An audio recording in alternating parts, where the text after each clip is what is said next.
C'est connu, les pesticides, les parasites et les maladies déciment les colonies d'abeilles un peu partout sur la planète. Mais un nombre grandissant d'études montre du doigt la diète de ces insectes. Ces pollinisatrices se retrouvent de plus en plus souvent dans des déserts alimentaires, ce qui met en péril leur survie.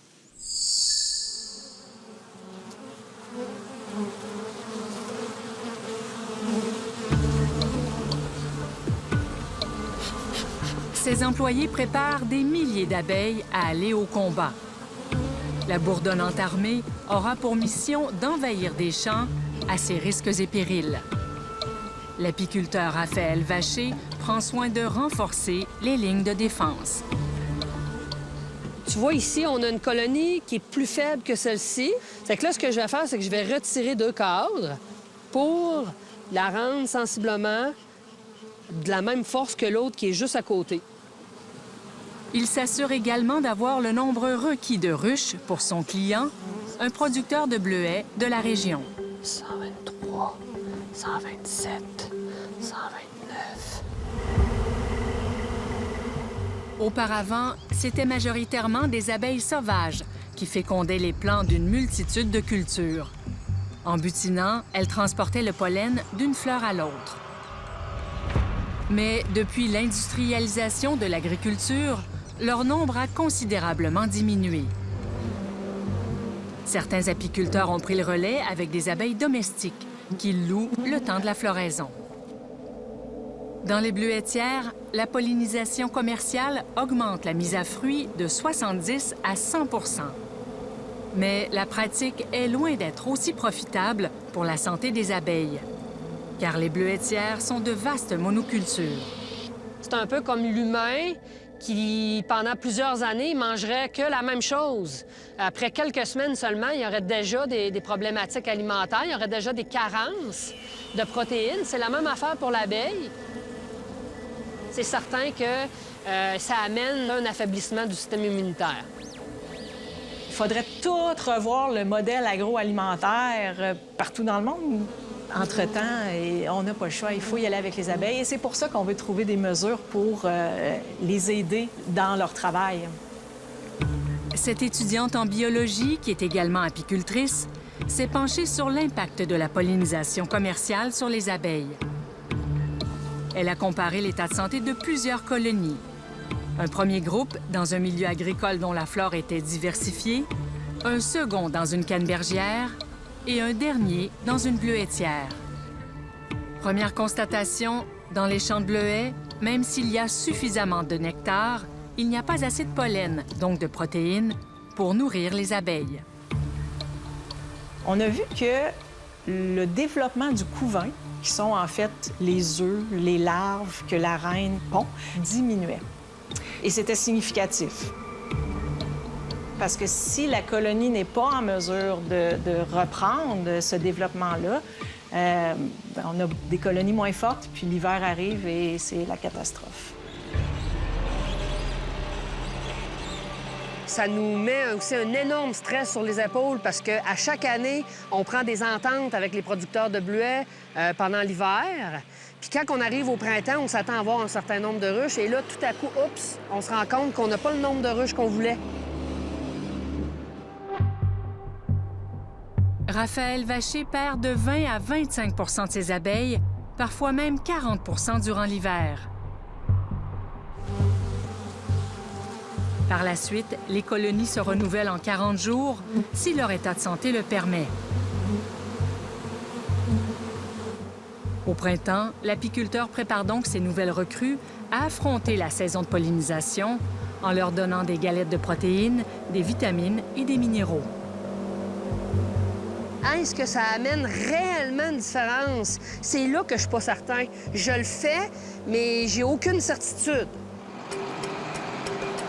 Aujourd'hui, c'est le grand départ. Les abeilles sont transportées à Girardville. Le client, un petit producteur de bleuets, est là pour accueillir la précieuse cargaison. Tranquillo!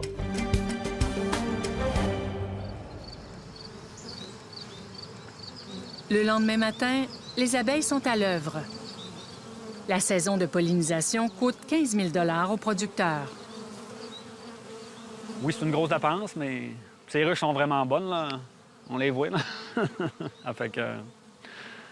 J'ai battu record l'année passée, là, ici, là. Fait que... C'est-tu à cause de Raphaël? Comme la pollinisation se fait aux dépens de la santé de ses abeilles, Raphaël Vacher suggère maintenant à ses clients d'établir des aires de butinage, c'est-à-dire des zones florales diversifiées, aux alentours des bleuetières. Le premier réflexe qu'ils ont, c'est que pour eux, ça va être une perte de surface, une perte de culture, donc une perte de production. Mais une perte de production à court terme peut devenir quelque chose de gagnant à long terme. Dans la forêt, j'ai des cerisiers. Fait que toutes les plantes à fleurs sont butinées par les... Fait que je crois même pas que je devrais investir. Je veux dire, c'est déjà là dans la nature, déjà... T'sais, je veux le garder à long terme. Fait que s'il me dit, garde, mais une terrasse, là, je vais en mettre une terrasse pour vos abeilles, là. Une zone de butinage spécialement aménagée pour les abeilles, Pierre Fortier en a une. C'est l'un des seuls producteurs de canneberge à avoir pris cette initiative dans le centre du Québec. On comprend que c'est majeur, le problème des abeilles au Québec, et puis il faut absolument que les mentalités changent. Toutes les cultures OGM, là, qui sont ce qu'on appelle Roundup Ready, là, qui fait qu'on y arrose les champs, puis c'est la perfection. Il n'y a plus rien à manger pour nos abeilles. Aujourd'hui, c'est jour de livraison. Un camion vient porter 800 ruches.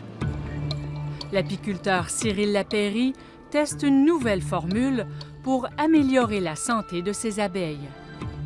Cette année, on a utilisé pour la première fois des probiotiques. On a regardé ce qu'il y avait sur le marché et puis on a pris ce qui nous semblait le meilleur. Cette saison-ci, l'apiculteur n'a pu livrer que 40 de la commande initiale. Malgré tout, Pierre Fortier, qui paie 750 000 $ pour la location d'abeilles, est content. Il sait que le recours aux abeilles augmente de 50 % la mise à fruit des canneberges. Cyril nous amène toujours des bonnes ruches, tout le temps. Cette année, il m'en a emmené moins. Il m'a dit, Pierre, ça a été difficile cet hiver, ce printemps. Le printemps était froid, c'était difficile, je vais t'en emmener moins, mais ce que je vais t'emmener va être très bon. Bon, il dit, c'est parfait, c'est correct, je comprends. C'est la nature, c'est ici. Malheureusement, les millions d'abeilles qui sont relâchées ici et dans les autres champs de canneberge de la région souffrent encore plus que celles qui s'activent dans les bleuetières.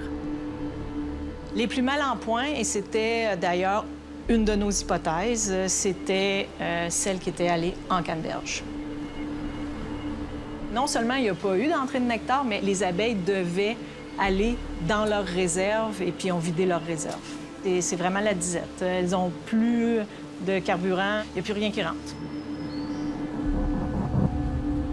Le problème, c'est que les cannebergières sont des monocultures situées dans des territoires dont la diversité florale est encore plus pauvre que celle des bleuetières. Des analyses ont révélé que seulement 9 % des écosystèmes situés dans un rayon de butinage de 3 à 5 km des cannebergières fournissent un bon potentiel d'alimentation aux abeilles. Même si les canneberges sont peut-être une excellente source de protéines pour elles, mais c'est que ça qu'elles mangent. Donc, c'est là qu'il y a une déficience. Puis, bien, c'est ça, on le voit dans les résultats de la santé de l'abeille. L'hiver suivant leur contrat, les abeilles ont donc davantage de virus que celles qui ont fait uniquement la pollinisation du bleuet ou encore pas de pollinisation.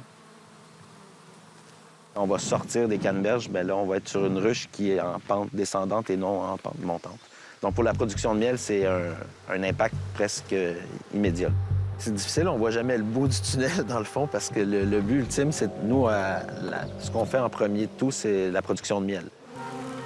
À la mi-juillet, quand la pollinisation est terminée, la colonie tente pour la deuxième fois de la saison de se refaire une santé. Si tout va bien, les abeilles profitent du restant de l'été pour produire du miel en plus grande quantité que pendant la saison de pollinisation. Mais cet été, la production de miel a été catastrophique pour plusieurs apiculteurs. De nombreuses maladies ont décimé les colonies, même celles qui n'avaient pas fait de pollinisation commerciale. À l'heure où les ruches sont en dormance pour l'hiver, certains apiculteurs réfléchissent aux choix déchirants qu'ils devront faire le printemps prochain. Empocher l'argent des contrats de pollinisation alors que la production de miel n'est pas commencée et qu'ils ont peu de revenus, ou tenter de préserver la santé de leurs colonies en les gardant uniquement pour la production de miel. Ça va être de décider si on fait plusieurs pollinisations payantes ou pas. Donc peut-être qu'on va laisser tomber la canneberge, on le sait pas encore.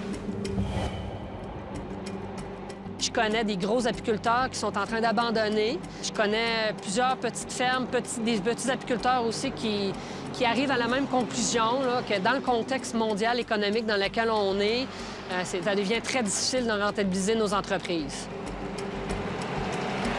Le danger de perte de colonies ou de dissémination de maladies, ça peut mettre en péril aussi le programme de pollinisation commerciale.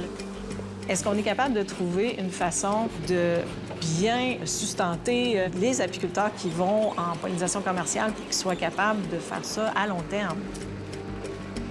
Les apiculteurs sont à la croisée des chemins.